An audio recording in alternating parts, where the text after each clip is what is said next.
Welcome to the Business Spotlight Series. My name is Kay Cote. I am your podcast host here at Action Coach in Central Texas.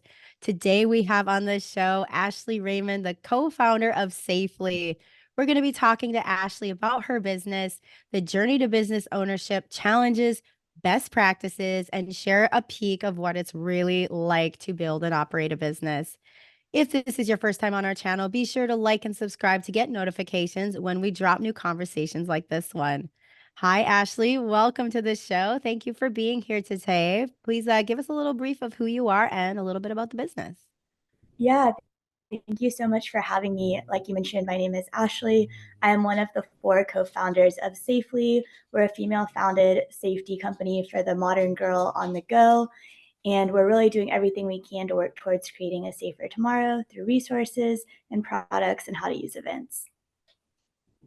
That is really cool. I'd love to deep dive a little bit into a little more like about your business and what you do. This is really intriguing to me. So, can you share a little deep dive of what that means?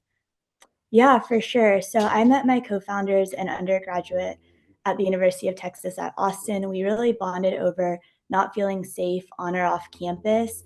I think it's something that every woman struggles with, right? Like even from a young age, I remember going running and having scary incidents happen and just thinking it shouldn't be this way. I shouldn't feel like this when I'm going out for a run. And even still today, I have some of those same concerns, right? Like unfortunately, there are things that don't go away, but you can have resources and tools to help you better protect yourself. So in case something does happen, you have a better chance of fighting back and getting away. And that really struck a nerve inside myself. And then with these other women I met at UT, and we looked into the marketplace, saw what was out there, and didn't fully resonate with any brand. We didn't feel like there was a brand that was created for us that was addressing our fears and concerns. Mm-hmm. Um, like we envisioned or like we wanted it to. So we went to the drawing board, came together, and decided to figure out what we wanted to do, what kind of products were the best to carry, and launch a company. So we do how to use events, we do practice sprays. So we actually are teaching people how to use pepper spray with water. But if you ever do have to use it, you're prepared. And then we have a ton of resources on our website, and we also sell different products too. So pepper sprays, practice sprays, and things like that. Wow, that is really powerful because, you think about when we are out, like we might have something on us, but if we don't know how to use it, then it feels like our the one whoever's trying to get us is like going to use it against us, and our weapon becomes then like what they can use against us. So this is really powerful that you're teaching people and women how to navigate using those tools. It's really cool. 100%. Yeah, it's been so awesome to see because we've done random pop-ups like on Town Lake, and we'll have a life-size cutout and all of these water canisters, and we'll just ask people as they walk by, like, hey, that pepper spray on your keychain, have you ever actually used it? And most of the time the answer is no. And I also haven't practiced. So we give people the water ones, they get to spray it. And sadly, a lot of times they don't get it right away, which is good because we're teaching them. But you think Mhm. about everyone else who doesn't have that opportunity to practice or hasn't thought about practicing, their pepper spray might not be doing them much good on their keychain because you only have such a short amount of time to react in a serious situation. Oh, definitely. That's really powerful. Kind of like diving into the business, you said it's you and 3 other women. So how does that current ownership look like, the structure? Are you all equal partners, or how do you go about that? Yeah, so we're all co-founders. We're in different cities. I have another co-founder here in Austin. I have one in Denver, and then I have one in the Venice Beach area as well. We have a little bit of different roles, but we all wear so many hats being an early stage startup. And then we also, last week, actually brought on 3 different sales reps to help us expand into more retail locations. Oh, that's very cool. I love to hear that you're like seeing that growth. You're kind of like you're hiring and you're doing some things. That's cool. Here. So talk a little bit about your role in the company. Yeah, for sure. So I like to say that I kind of fell into entrepreneurship meeting these other girls in college. I was a finance major. I knew about entrepreneurship, but I didn't know much. And I was naive in the sense that I thought, okay, you can take a product and an idea and you can launch it in 1 or 2 months, right? Like it won't take a lot of work, or I knew it would take work. I just didn't fully understand how much work went into running an entire company. So luckily at UT, they had a ton of awesome resources that we got to learn from and things like that. We actually had a different company at first, which failed, and we started this one at UT while we were undergrads.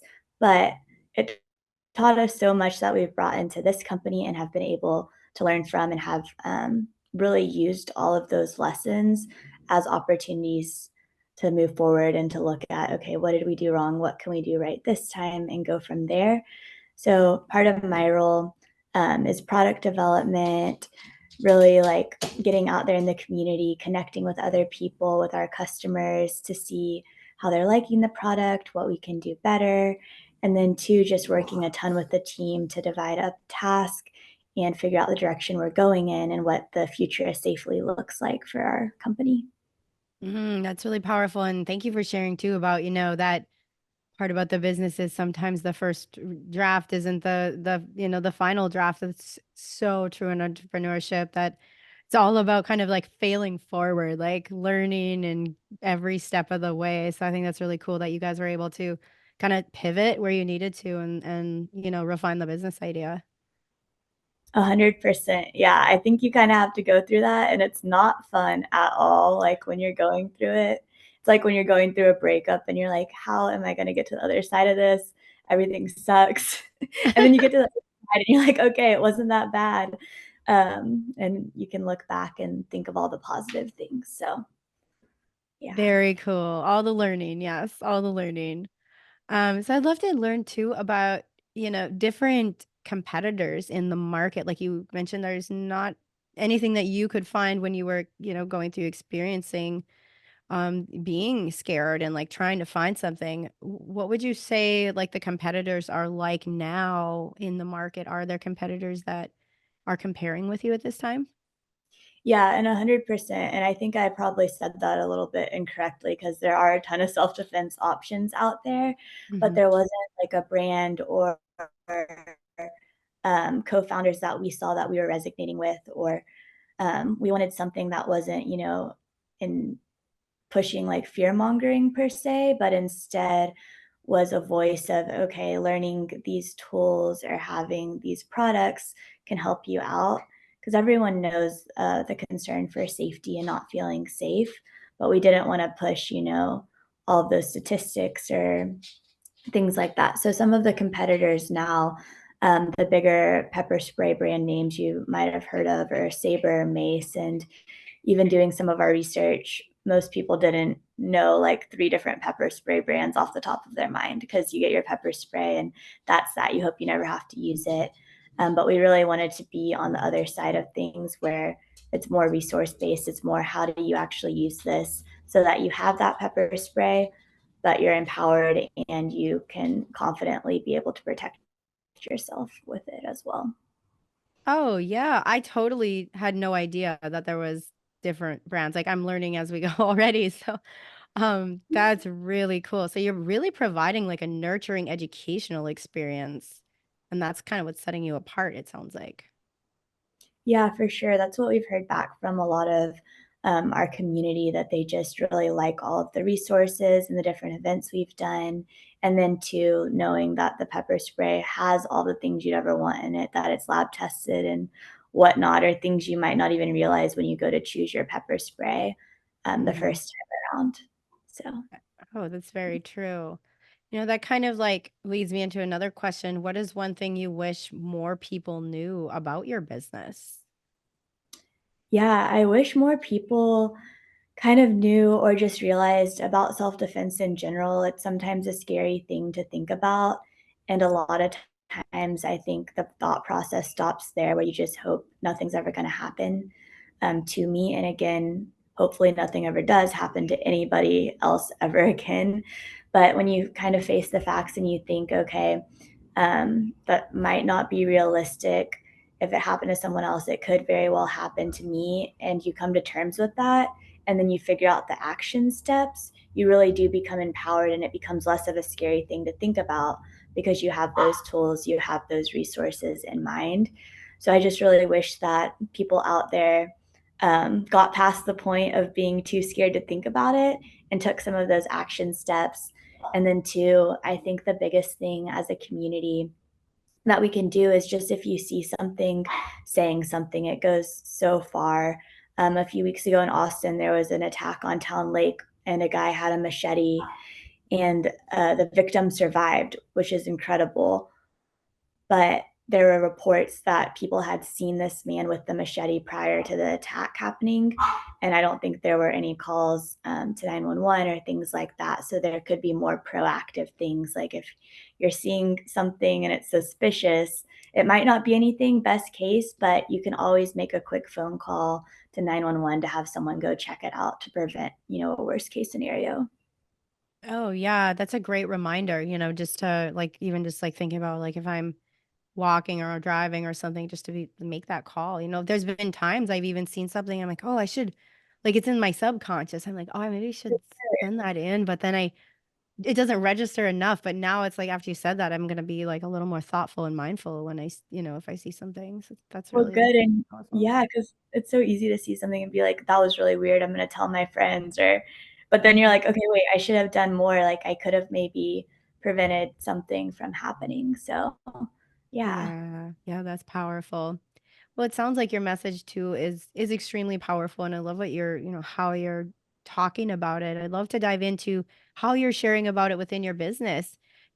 Successful businesses are usually using some sort of marketing behind it. So I'm curious to what you're growing, if there's different marketing strategies that you use that you prefer that are reaching people.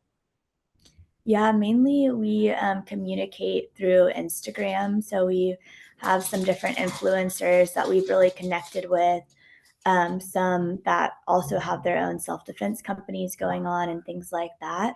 So it's been cool to work with them and put more safety tips out there to individuals, to send them our pepper sprays for them to share with their communities as well.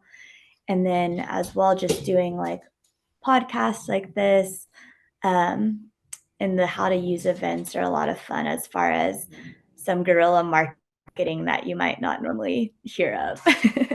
Yes, I love that idea of just kind of being there with that cutout and just like getting that awareness. I mean, I would be curious if I was walking by and I saw, like, on the sidewalk, you guys would be set up. I'd be like, "Oh, like, I wanna stop and see what that is." Yeah, yeah, I know. It's normally, sometimes you're walking and you're like, "I don't wanna talk to anybody," and we're like, "That's fine," but we get a lot of people that practice, and it's worth it to be out there just to teach a few more people, how to spray it and things like that. Yes, that's very true, and, I love that we've talked about the marketing and the things that you guys are doing to raise awareness, and so I'd love to kinda dive into, a little bit about you and your journey, as especially as undergrad and, what really sparked you to go into business for yourself as opposed to choosing to, like, go down the path of traditional work for someone else? Yeah, I think it comes back to just honestly like my personal mission. I think the startup culture and lifestyle is not an easy one, right? You're always trying to move the needle forward or work on 1,000 different things and figure out what you need to do next.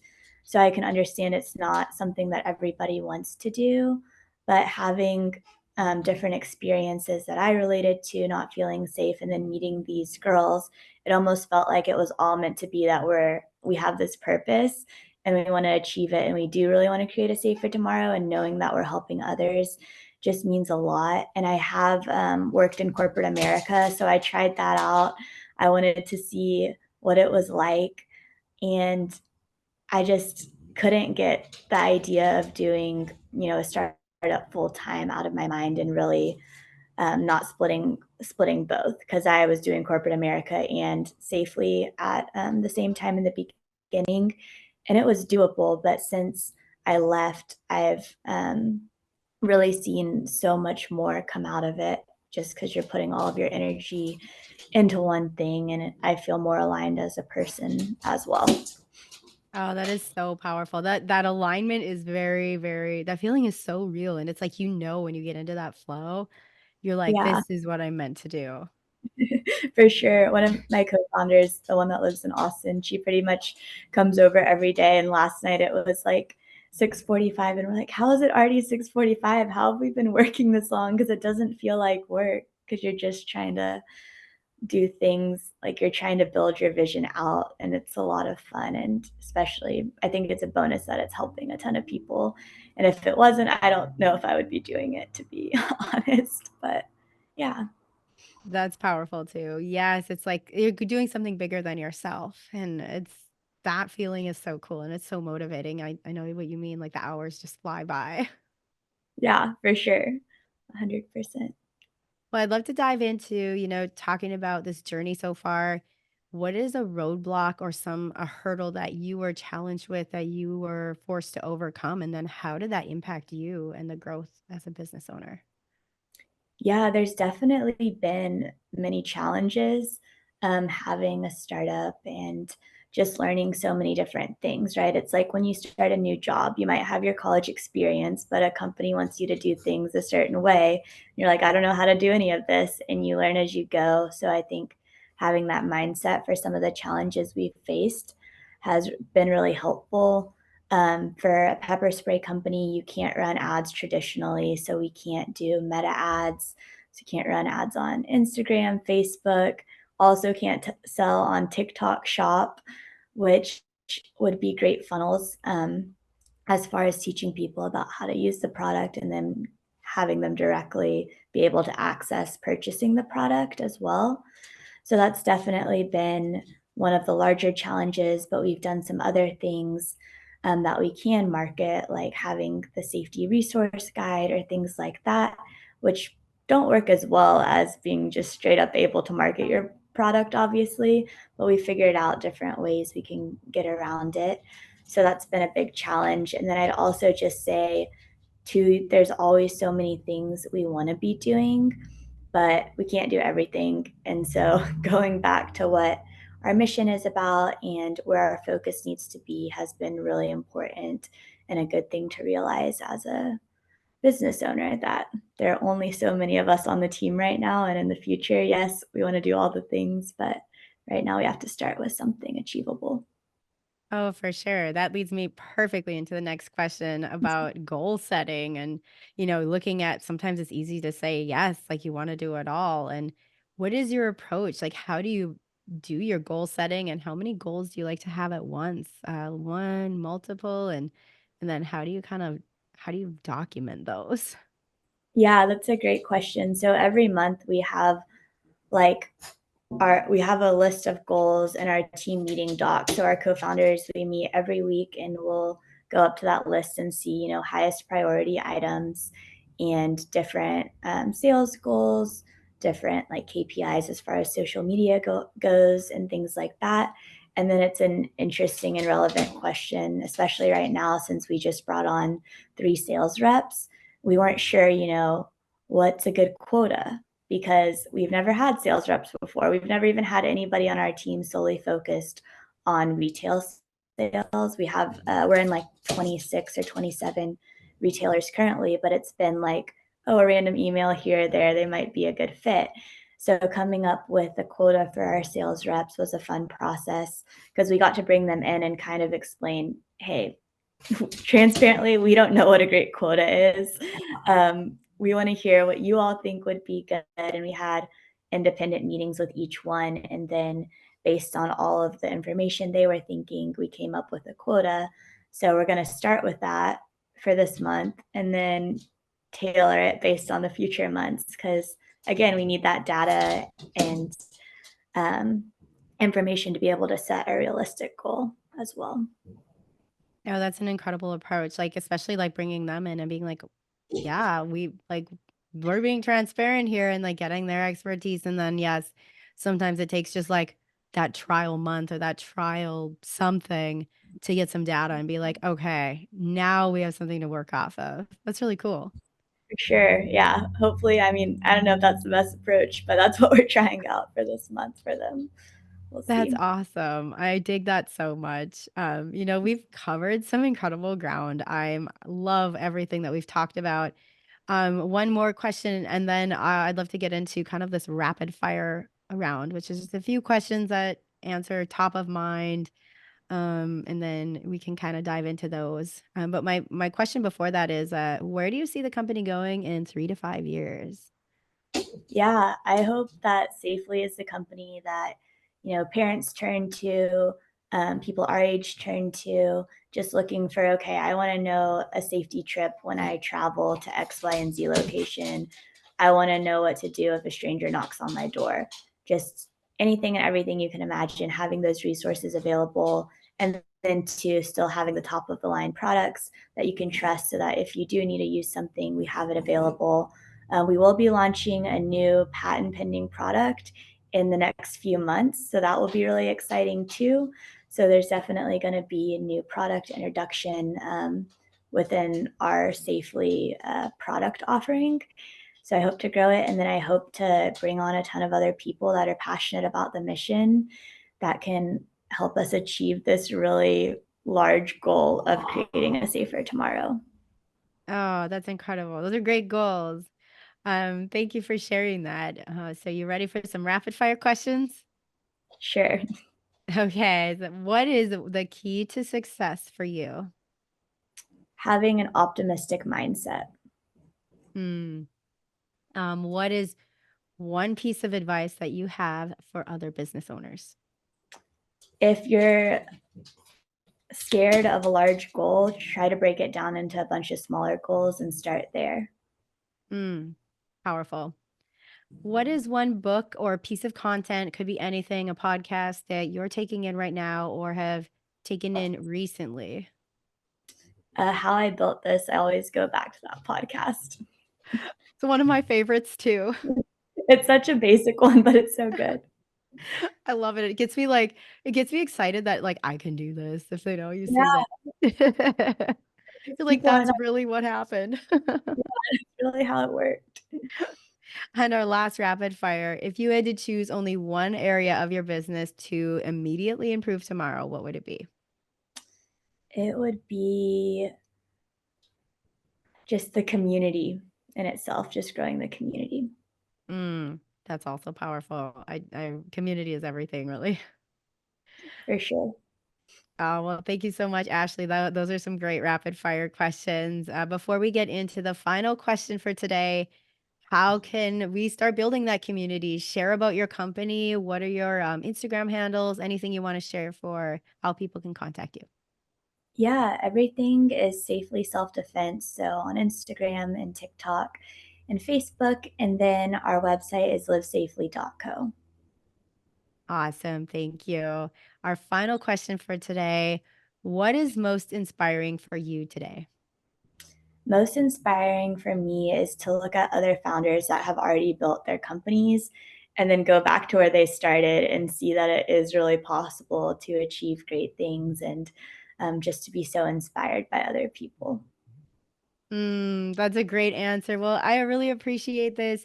Thank you so much for being on the Business Owner Spotlight today, Ashley. It's been such a joy to have you on the show. Thank you so much for having me.